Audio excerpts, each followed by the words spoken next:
Hi, Salaam. Welcome to Thirsty Soul.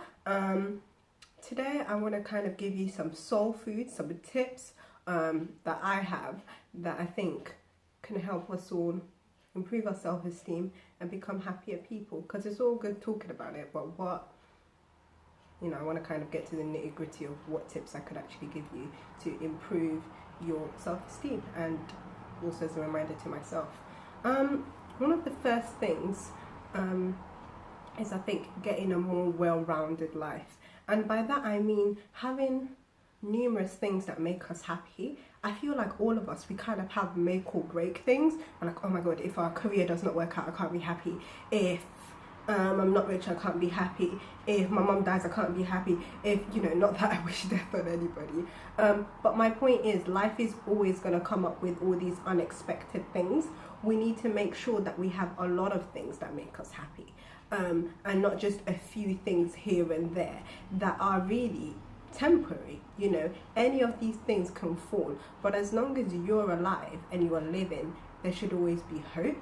So that's a big one for me, I think, and that's a big thing that I've learned. Secondly, I would say is that haters are gonna hate. Like, I think making sure that you're not trying to please everybody, and as you move along that journey and you're trying to improve your self-esteem, you have to acknowledge that there are going to be people there that are going to be left behind, because not everybody's going to want to support the new you. Some people will actually be quite happy, or were quite happy with the way you were before, because it was a benefit to them.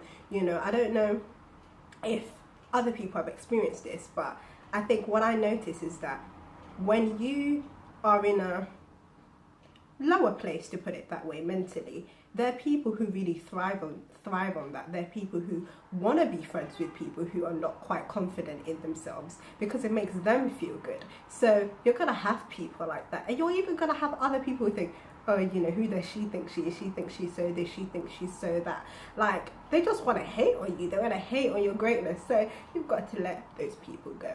Just say bye. Bye, Felicia, as people say, and let them go to the side and move on with your life. Thirdly, I would say gratitude. We always focus on the things we don't have. We need to start focusing on the things that we do have. I think even if it's just every day sitting down and thinking, what do I have to be grateful for? We will realize there's so many things that are there that we have, that we just don't take notice of until they're gone. Then you realize that they're there. When they're there, you just take it for granted. Oh, well, everybody has this, everybody has that. But no, there's so many things that we have that other people would love to have. And a great way of reminding ourselves of this is by giving charity, caring about the world, caring about what is going on with other people, not being so stuck in your own problems. When I watch the news, or even sometimes go through social media, I'm just like, wow, like, girl, what are you complaining about? Like, there's so many people out here with real problems, starving, basic human needs and necessities that are not being met. So that's a great way, I think, of showing gratitude and improving your self-esteem. Also, I think social media and keeping good company. Okay, social media can either be the devil or your friend. For a lot of people, it's the devil. They go on social media and they feel inferior, they feel worse about themselves. Someone even told me about this thing called thinspiration, of these horrific pictures of girls who were like anorexic, and they're competing with each other and posting thin inspiration to, I guess, inspire each other to lose even more weight. And you can see for people like that, that's actually even making their condition worse. So social media can really downgrade your self-esteem, but I think it can be such a good builder.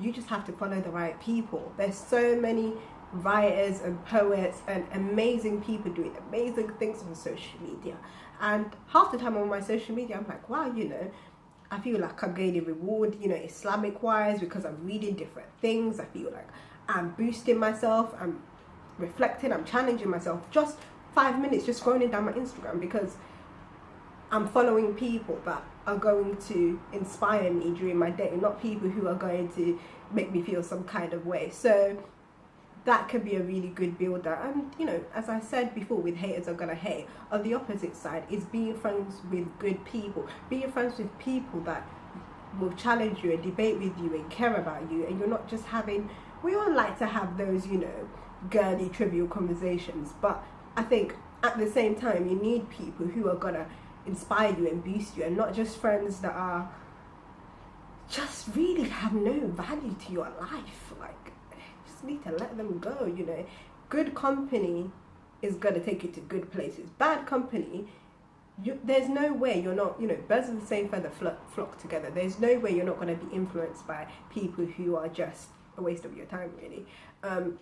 So making sure you keep good friends. The beautiful things about friends is that you can choose them. They're not your family. You can choose them. You know, choose good friends. You know, that's your opportunity in life. Yeah, that's a big thing, I think. And yeah, I think just in general, you know, doing things that make you happy, like whether it's giving yourself treating yourself, going to a spa day, or going on holiday, or, you know, ask yourself, do I actually treat myself nicely? You know, a lot of people actually treat other people more nicely than they treat themselves. You know, they're always worried about others, whether it's family or friends or whatever, but they don't treat themselves nicely. They don't value themselves. So if you don't treat yourself nicely, no one else will. And when you put yourself on this level, other people are gonna have to basically treat you as equally, because they're gonna realize, oh wow, like this person values themselves. And that's the biggest thing. You cannot wait for someone else to put value on you. And I think especially as women, a lot of women do this when it comes to men, like waiting for a guy to put value on their beauty or their looks or etc. before they can value themselves. And that is the worst thing to do. You have to make sure that you value yourself, so that any guy, any friend, anybody is going to value you equally and realize they cannot basically, you can't be treating yourself like this and someone treats you like that and you accept it. No, it's not going to happen. Like, they're going to have to come on an equal level or be higher than you, or basically act in a way that is even nicer than you treat yourself for you to accept anything lower. So value yourself first and others will follow. So that is the little tips I have today, and I just wanted to share that with you. Thank you for listening. Please subscribe. Bye.